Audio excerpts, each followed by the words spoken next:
Hey everybody, welcome to Unsportsmanlike Conduct. I'm Greg Wolf, and we're talking Kentucky Derby. It is coming up Saturday, and a guy I used to work with for a lot of years at TVG, one of the premier horse racing analysts in the entire country, Matt Carothers, joining me to talk all things Kentucky Derby. Matty, how are you? I'm doing well, but I mean, we're more than just colleagues over the years, right? I mean, we're tight, we're close. We're good, close friends. I apologize. Wow, we're good friends. Should I start the segment? Oh, I feel bad now. Can we start over? We're very close. We actually are very close friends. I do feel bad about that. But I thought of doing this segment. You're the first guy that came to mind that I wanted to do this with. You know I love your opinion. Let's talk about this Derby field a little bit. First of all, we're going to have good weather. It looks like it's going to be 84 degrees, sunny. Yep. But I wanted to talk about the field in general. The favorite, we can start with Nyquist. What are your thoughts on him? My thoughts on Nyquist are this. He's undefeated. So obviously, he's a really good racehorse. It's great analysis. He's undefeated. He's pretty good. He won the Eclipse Award as a top 2-year-old. The problem I had with Nyquist is a couple of things. First of all, to me, this Derby is absolutely wide open. So, do you take the horse who's going to be favored in a race in which you can literally make a case for all 20 that are going in the race? I think probably not. I think pedigree is a question mark for this horse at 1.25 miles. And to me, he really hasn't gotten faster. That's another issue. And, since the Breeders' Cup Juvenile at Keeneland last October, he's raced twice, Wolfie. 7 furlong sprint at Santa Anita. And his best races, right, have not been around 2 turns. He's had 1 2-turn race since the Breeders' Cup. Oh, I know they put a lot of stamina drills in him. I know that he's shipped around a lot and had success shipping. The Florida Derby also, it was supposed to be him and Mohaymen. Mohaymen was favored in that race. Right. Once Mohaymen didn't show up, didn't take the racetrack, didn't have his day, whatever reason, did not run well, who did Nyquist really beat after that? You have Mahesto, who was second in that race. What are his odds going to be in the Derby? Oh, he's going to be astronomical. 45, 50 to 1. So Nyquist is a really good horse. He's tactical. He should get a nice trip. He'll run his race. And if this is a very ordinary or below ordinary type of group, I think he can win. But to me, there's going to be a couple horses to step up from a figure standpoint. They'll make it very difficult for Nyquist to last. Right. Mohaymen, by the way, apparently grazing 3 times a day just so he can keep weight. And, of course, he kind of flopped in the Florida Derby. So that's not a good sign, right? No, but in sort of contrast to that, I've heard that he's been training really well. So I'm not privy to his eating habits like you are. But I'm all about food. You talk to the chef. But he's training really well from what I hear. And if you like Mohaymen going to the Florida Derby, and you just thought, well, it was a lot of rain, it was a drying out racetrack that he didn't take to, he never got into the bit, according to Junior Alvarado, his rider, maybe you give him another chance. He is 10 to 1 on the line. Give me what you think was the best Derby prep, just in terms of quality of the field, or maybe who impressed you the most, top to bottom, as we get to the Derby. Wow, I don't think any of these preps were that great. Mm-hmm. That's why this field is so evenly matched. We really haven't seen a lot of stars come out yet.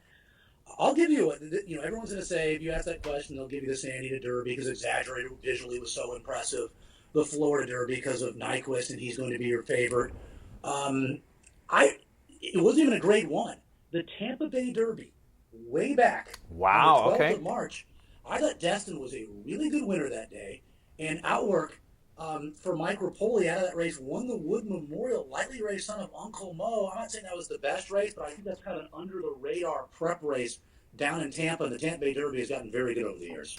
Every year we go into the Derby and we talk about who's training well, who's going to the race, but who everybody's going to bet. And there's that wise guy horse that starts getting a lot of attention from people who are in the know. Who do you think is this year's wise guy horse for the Derby?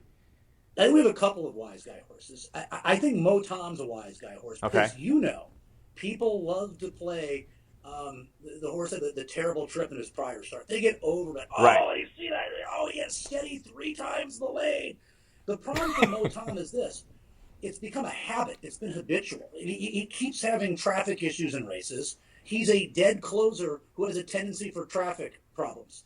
Does that bode well for him? Is that ingredients for success in the Derby with a field of 20 when you're a dead closer? Right. So I think the trip players, and there's so many of them out there right now, they see the trips that Mo Tom has received. Oh, if he could have had a clean trip, he would have won the Louisiana. Which he never gets. But he didn't. And he didn't in the Risen Star. So I think he'll get over bet, Greg.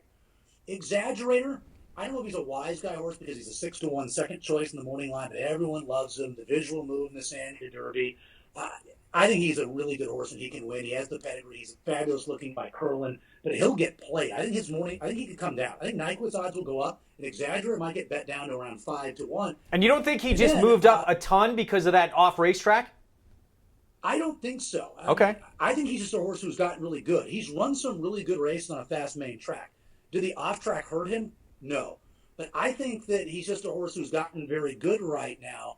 And enough people will think it's the off track that if you like Exaggerator, you want it to be a fast track on Saturday. And it should be, because if it's a fast track, you're going to get maybe 6-7-1. If it rains, all of a sudden he could be your favorite in the race at 7-2 or 4-1.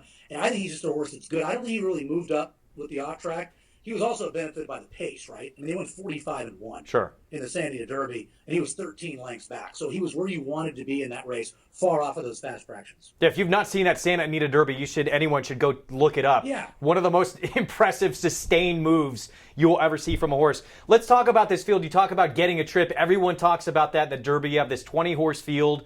It bunches up. You don't want to be behind a wall of horses. Not everybody, but we have more horses than we have ever seen who are just absolute slugs that come from so far out of it.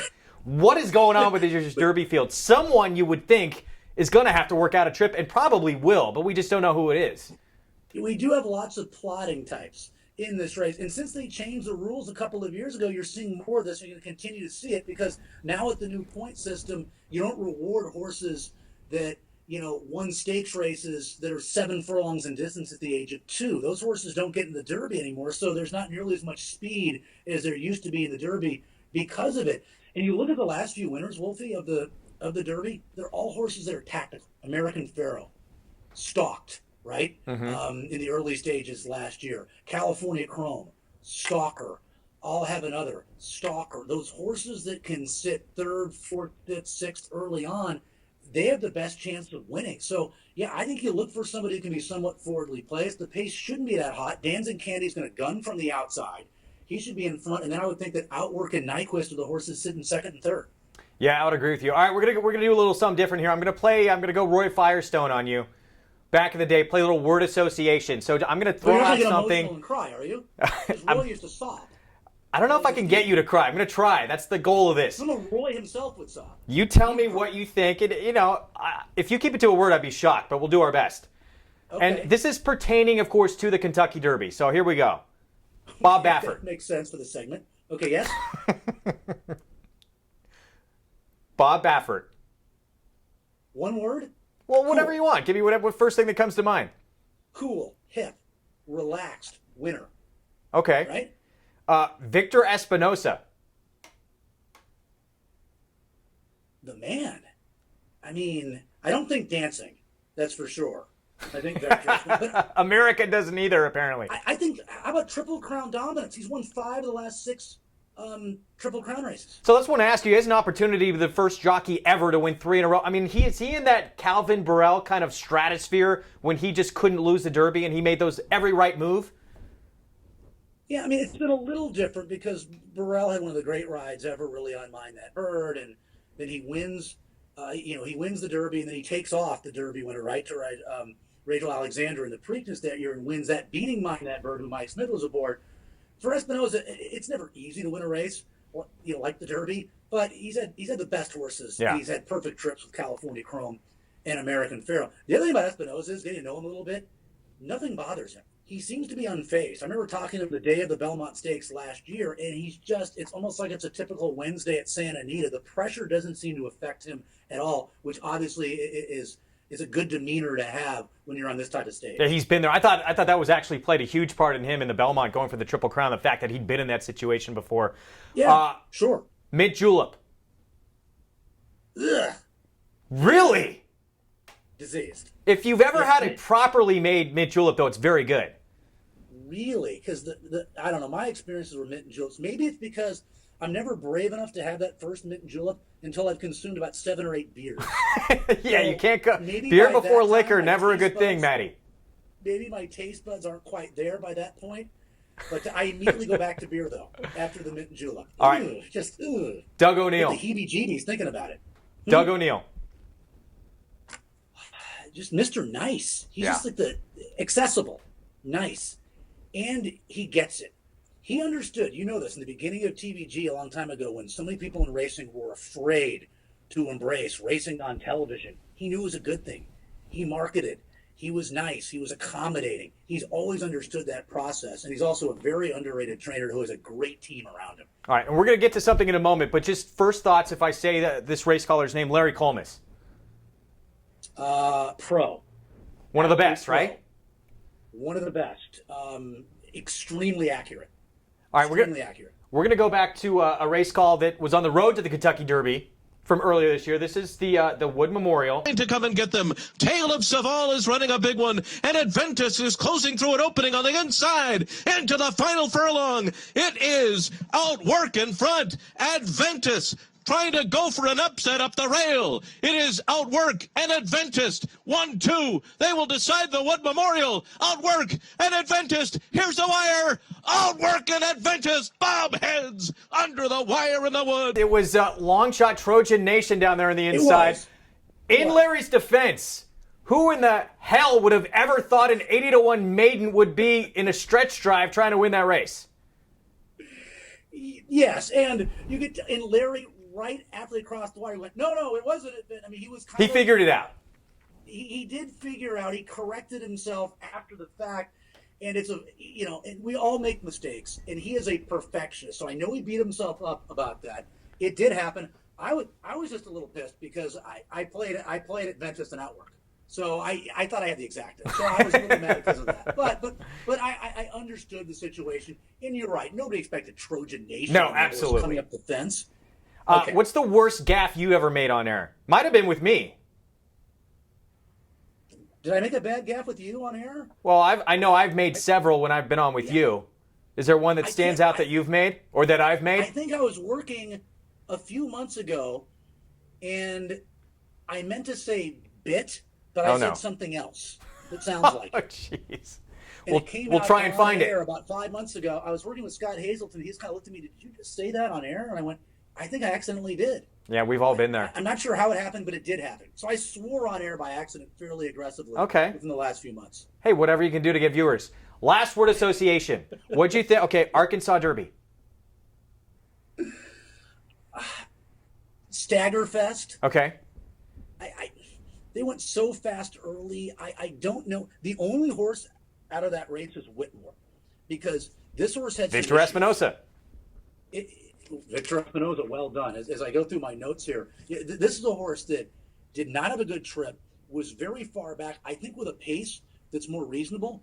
He's not one of those plotters that we've talked about. He's not a creator who comes from far off the pace. He's not a Brody's Cause. It's kind of that same kind of horse. This horse is going to be a little more tactical. So I think Whitmore is a horse to definitely use in your exotics. Yeah, Espinosa's excited about him too. All right, here's the other race call I want to play. This was one of the preps leading up to the Kentucky Derby. This is Pete Aiello. Creator will not get the job done. On the outside, here's Whitmore coming on. Big Changes is next, and Creator is flying. Creator now strikes to the lead. Down the outside, Sudden Breaking News is coming late. Creator of Sudden Breaking News. Creator's almost there. It's Ricardo Santana Jr. It's Creator to win the Arkansas Derby. All right, I feel bad I'm even doing this because I've made so many mistakes over my broadcasting career, but it was just too perfect. Creator's not going to get there, and all of a sudden, Creator burst to the front, but Pete just kept on going. He made it work. Yeah. 2 days ago, I said there was a race on the turf at Laurel, and there wasn't. As they're going to the gate, I'm like, they're on the turf. I thought they were taking off. It happens. Pete Aiello, in all seriousness, I wouldn't say this if I didn't mean it. I think no track announce in the country has improved more over the last year than Pete Aiello. It's tough. He's relatively new in terms of being a track announcer. It's the biggest race he's called of his life. It was a little odd because Creator was so far back early on. He's 20 lengths back. He makes this big move, and he's right there in the stretch. And so for him at that point to say that he had nothing left, and then 5 seconds later, here comes Creator, it was a little bit weird. I think he got caught up in the moment slightly, but he recovered well. At least he caught that he was moving well after he made the error. Absolutely. I went back, looked at it. It actually looked like he was completely going to get shut off. So I thought at the moment he said that, he was done. But all of a sudden, he shot to the front. It's a huge moment for you. It's a big field, and horses that are in front end up, being towards the back of the pack. The horses that are 18 back are the horses that win. So the complexion of the race made the race probably a very difficult race to call. And in terms of Whitmore, I finally found my notes in the Arkansas Derby. My notes are broke cleanly, then sandwiched for a few seconds out of the gate, almost clipped heels, still recovered to run third. So okay. Whitmore was maybe the horse to play out of that race. And Creator, a horse, I know that connections feel like he had a ton of talent. He just really hadn't been able to put it together. And finally in the Arkansas Derby he did, but I guess a little bit mentally. He'd been lapsing a bit, and now all of a sudden he's made a big jump. Yeah, for Windstar Farm, the draw isn't great. He's really slow. He's towards the inside. He breaks from the 3-hole, so could definitely get some traffic issues. But he's a beautiful racehorse. He's going the right direction. I mean, the best race of his career clearly was his last start, so he's going the right way. Only start at Churchill, I don't think it really means much. He was second in a maiden event, the third start of his career over a sloppy racetrack. But to me, at 10-1, I don't know if that's enough value. To me, I think his odds will go up. I think if you like Creator, you'll get a little better than 10-1. To me, a better underneath horse than a win play at that number. All right, this last question, and we'll let you go. I appreciate you coming on. I need your pick and how you're going to play the Derby. Well, I went back and forth, and this isn't one of those. I've had those years, Greg, in the Derby where I love so-and-so, and they run 18th. Right. I have a strong opinion going in. It doesn't work out very well. This is one of those years where I really don't love anybody that much. I ended up going with a horse who could be a little bit of a buzz horse. I like Outwork. I really do. Son of Uncle Mo, who Mike Rapoli owned, Todd Pletcher trained, horse who won the Juvenile back in 2009, was scratched the day before the 2011 Derby, won the Juvenile in 2010. This is a horse who's just really getting good. I love the fact that he can place himself into a race. I think he sits second. The Wood Memorial that he won, that was the fourth start of his career. That was his second route race. Can I give you one note on that race? If you go back and look at the charts that day, April 9th, it was a closer day. He battled in the front end through fast fractions. I know it was a maiden who he held off, but he still won the race by a head. He's been training great since. I like Outwork to win. He's my win bet. Okay. Gunrunner's a horse that's only lost once in his career, Greg. He's tactical. I think he'll get a really good trip for Asmussen off his win in the Louisiana Derby. He's a horse that I'll use in exotics with Outwork. And I mentioned Whitmore. And the other horse is Mo Heyman. I'll give him another chance, too. And I think he also might get it. I'm looking for those horses. Even with the grazing issues, huh? Despite the grazing issues. One note for you. So the horse you like, winner of the Wood Memorial, that was the slowest time in the history of that race. The track was really go back. The track. I understand. It was like they were running in quicksand. Okay. It was a really heavy, muddy racetrack. And as you also know, most tracks that are that heavy, slow, favor closers. And you go back and look. I mean, Saludos Amigos won the Carter that day. It's a Grade 1 event. He won from the clouds. Closers winning left and right. I think he won against a significant bias, and I pay a lot of attention to that. All right, where are you going to be on Derby Day to watch the race? I'll be working. I'll be at my favorite place in the world, TVG. You and I both will be there. I'll actually be on in the morning, and you're on in the afternoon. Okay. All right. Well, do we have an opportunity to watch the race together, maybe? We may. I think we maybe should put a little wager together. Or are you going to give a selection for this segment now, or are you going to wait? I like Exaggerator. I'm on one of your Wise Guy horses, but I'm with you. I think Gunrunner has a huge shot as well. But I think we should maybe look at a pick 4. Okay, because Exaggerator is a horse that I didn't mention that I definitely want to use too. Okay. In the pick right now, I've narrowed it down from 20 to 16. It's pretty good, isn't it? Horses that can win the race. It seems like it's that kind of year. It absolutely does. Matt, thanks for coming on. We appreciate it. I'll see you on Derby Day. Anytime, my friend. All right, take care.